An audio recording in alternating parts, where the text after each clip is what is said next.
En 2021, dans Mariés au premier regard, le public faisait la connaissance et suivait les aventures d'Emeline et Frédéric, compatibles à 85%.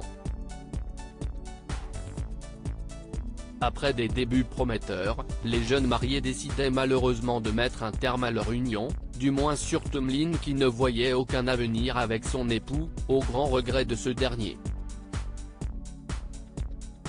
Fred retrouvait toutefois le sourire une fois le tournage terminé et se construisait une grande famille avec d'autres candidats de l'émission de M6.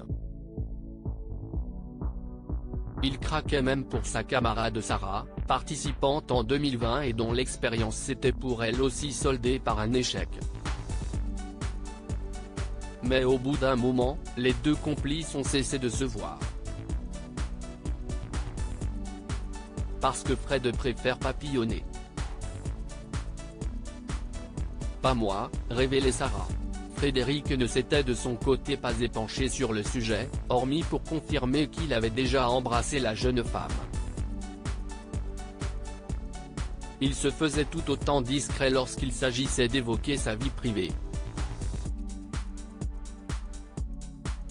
Mais à l'approche de la fin de l'année, et au moment de faire un premier bilan, le papa de Zouzou a accepté d'en dire plus. À l'occasion d'une petite session avec ses abonnés Instagram, il a répondu à la question « As-tu rencontré quelqu'un depuis l'émission ?» Pour être honnête, oui, j'ai fait quelques rencontres, a-t-il reconnu. Et de préciser, plus ou moins sérieuse d'ailleurs. J'ai été en couple pendant 2 mois au début de l'année mais j'avais tellement de choses en tête et pas beaucoup de temps à consacrer à cette relation que c'était mieux d'arrêter. Je suis prêt à laisser de la place à quelqu'un dans ma vie ainsi, Frédéric est obligé de constater que l'année ne lui a pas été favorable sentimentalement parlant, bien qu'il retienne quelques bons côtés.